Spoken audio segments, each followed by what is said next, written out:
Église du Sang ou de Sainte-Marguerite.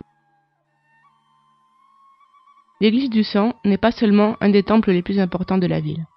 En plus, celle-ci ressort dans la région grâce à ses caractéristiques dans le style roman de transition ou de conquête, très diffusé à partir de la reconquête de Jacques Ier d'Aragon, à partir de l'année 1250, sous le patronage de Sainte Marguerite. Ce temple chrétien, c'est le premier qui a été construit après la conquête, peut-être pendant la deuxième moitié du XIIIe siècle, quand Honda était le siège de l'Encomienda de la Orden del Hospital, la commission de l'ordre de l'hôpital, menée par l'autorité d'Honda depuis 1280.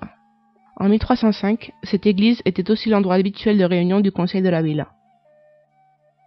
Il s'agit d'un bâtiment de l'époque de la transition de l'art roman au gothique, très habituel pendant la Reconquête. Une façade extérieure en pierre de tradition romane avec des décorations sculptées.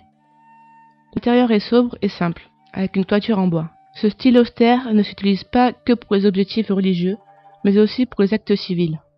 Ceci a été confirmé car le temple fut utilisé pour la signature de la délimitation des terrains d'Honda et de Villarreal.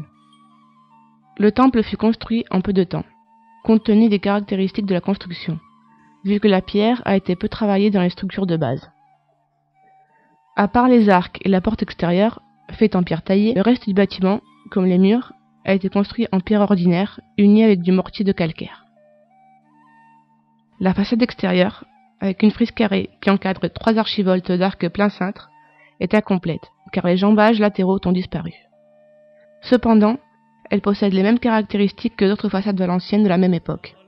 Pour cela, on peut imaginer qu'à l'époque, il y avait à gauche un chapiteau décoré à feuilles d'acanthe et à droite un autre à palmettes.